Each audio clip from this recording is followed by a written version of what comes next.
Azərbaycan mənim doğma yurdum, azad və suveren vətənimdir.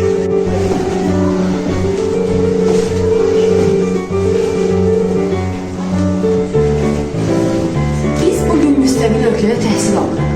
Bu, suverenliyin bizə bəxş etdiyi ən böyük nimətdir.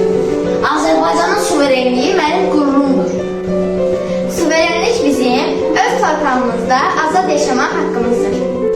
Bu bayraq, bu torpaq, bu azadlıq əcdadımızın bizə əmanətidir. Suverenliyimizi qorumaq üçün minlərlə qəhrəman şəhid oldu. Biz onların bu qarşısına baş əydik.